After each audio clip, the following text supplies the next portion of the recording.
to pho by throwing my steak out a window. Last night, my wife's boss from her brand new job invited us over for dinner. On the drive over, my wife reiterated many times to me just how important it was to make a good impression. I scoffed and arrogantly informed my silly wife that I always make good impressions. My wife's boss is a single lady in her 50s, so it was just the three of us. We chit-chat over drinks and salads, and seemed to really be hitting it off. She laughed at my well-timed, perfectly appropriate jokes, and my wife seemed pleased. Soon she brought out the main course, a nice big juicy steak for each of us. As I began to cut into my steak, I was discouraged to discover how undercooked this steak was. Now, I've had my fair share of rare steak. I prefer medium, but I can handle rare. This was several minutes on a hot grill short of rare. I probably could have resuscitated the cow had I tried. Instead, I sat there fidgeting with my knife and fork, worrying about how I was going to get away with not eating the steak. Claim veganism? No, I'd already feigned great enthusiasm upon seeing the steak. Just then, our hostess excused herself to the kitchen to take care of some dessert preparations. As I looked across the fancy dining room table at the open window of this third-story apartment, a cartoon light bulb appeared over my head. I knew I had to be decisive, realizing that she could return at any moment. I committed. I grabbed the steak with my hand, gently shook off the juice, and executed a perfect throw right through the center of the open window. Here's the big-time foo. The window wasn't open. It was the cleanest fricking window you've ever seen in your life. That is, until my mostly raw slab of steak slammed up against it and slowly slid down, leaving a trail of bloody juice in its wake. My wife, whose steak was a nice medium rare and was unaware of my predicament, turned, jaw dropped, and stared at me like I was an alien from another planet. This look then slowly morphed into more of a "there is no place on this planet you can ever hide from me" expression of demonic anger. My wife's boss heard the thud of the steak on window impact and came quickly. She took in the scene, the steak sitting on the window sill, the blood trail, my empty plate, and then gave me an inquisitive, puzzled look. I just didn't know what to say. It felt like a minute of silence, but was probably 3 or 4 seconds. Finally, the best I could manage was I'm so sorry. I am such a klutz. I don't know. I was just cutting it. And it slipped. Just ask my wife. I really am a klutz, right, honey? No help coming from that direction. I will clean this up. I can't believe this. I am so sorry, etc., etc. Both women continued to stare at me like I had escaped from the loony bin, as I smeared the blood around the window with my cloth napkin, dusted off the steak, and continued to mutter my incoherent explanation. I knew no one was buying the story. I knew what I had to do. I sheepishly returned to my seat and proceeded to eat every bite of that disgusting, cold, chewy, bloody, raw steak. I remained pretty quiet the rest of the evening. My wife's only 2 words to me since the incident are, "I'm fine." TLDR. Tried to sneakily throw my undercooked steak through an open window, only to find out it wasn't open. Edit. Thanks, kind Redditor, smiley face. Update. Just got the first post - I'm fine communication from my wife, via text, who is at work. Good news, boss name, and I just had a good laugh over how much of an idiot you are. I hope you know you will never live this down. Love you. Number 2. I was goofy at Walt Disney World for over 20 years. I have one moment that stands out above all the rest. I was waiting for someone to ask me this question.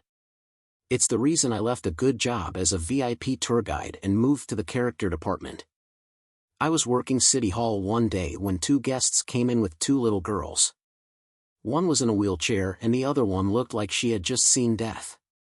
Both were cut and bruised, and the one in the wheelchair had her arm in a cast. The 2 women were actually nurses from a hospital and were asking for a refund on the girls' tickets, something we avoided doing at all costs. When I asked why, they told me the story.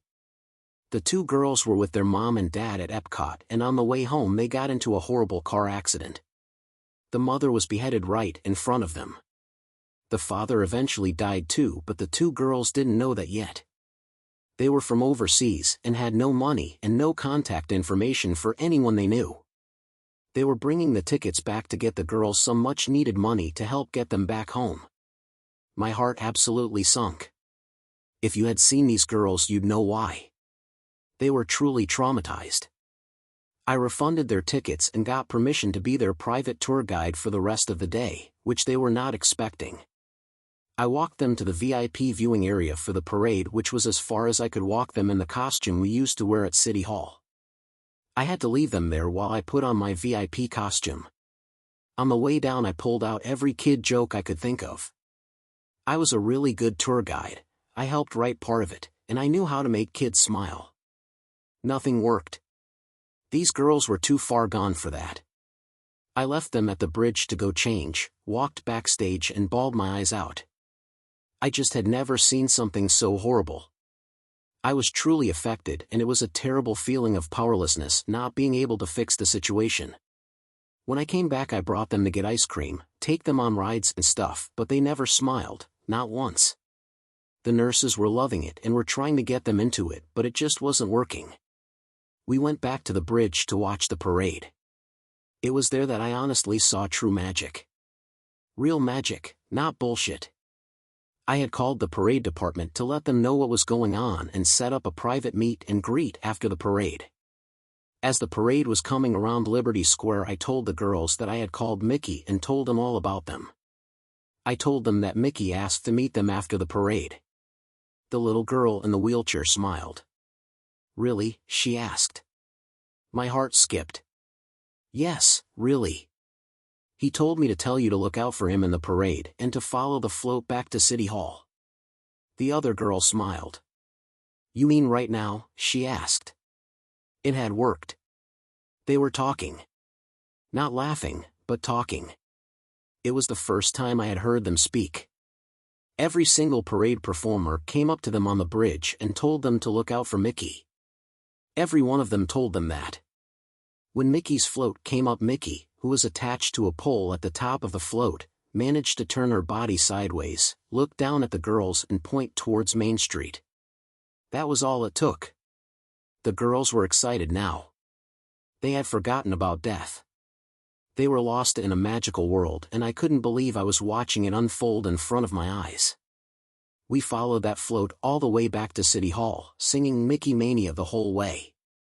Back then, City Hall used to have a VIP lounge behind the desk that was for privacy during difficult situations or to host celebrities. I took them in and showed them the book where all of the autographs were.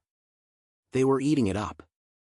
The girl who was Mickey that day got down off her float and without even taking her head off walked up to me backstage and said, "Let's go." I walked in with Mickey behind me, so I got to see the exact moment the girls met their new friend. They got shy, but Mickey was in control now. Those girls met the real Mickey Mouse that day. Every single parade character stayed dressed to meet those girls.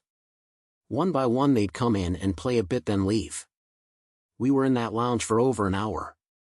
Mickey stayed in costume the entire time, which is hard to do after a parade.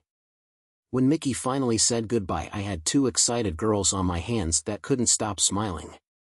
They talked and talked and talked. We had a wonderful day after that, but what I remember most is when we walked by the rose garden, the older one said, "Oh, my mommy loves roses.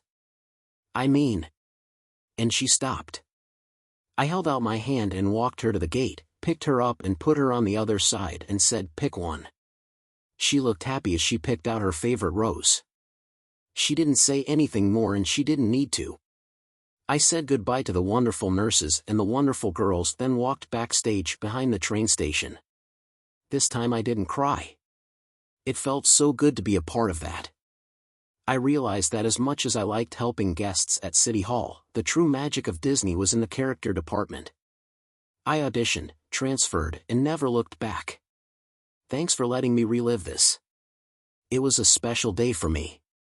Number 3. It was a nodule of gonorrhea. Steve and his girlfriend Samantha went off to college in August. She went to Florida State, he went to Penn. So, she decides to fly to PA to visit him. He was really happy to see her, so he decided to give her some oral action. He had done this numerous times before and he always enjoyed doing it, but for some reason, this time, she smelled really horrible and she tasted even worse.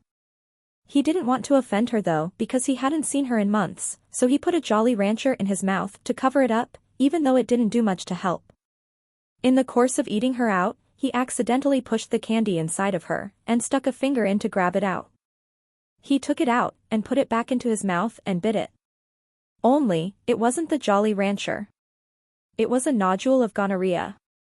As in, the blister-like structure that gonorrhea makes filled with diseased pus was the size of a Jolly Rancher and the poor guy bit it. I guess it was really dark in the room. He freaked out and started vomiting all over the place when it exploded in his mouth. He demanded to know what was going on. Turns out she had cheated on him at a club like the first week of college and slept with some random guy, and Samantha had no clue what was wrong with her. She noticed a strange smell though. So now, Steve is freaking out that he now has gonorrhea of the mouth and God knows what else.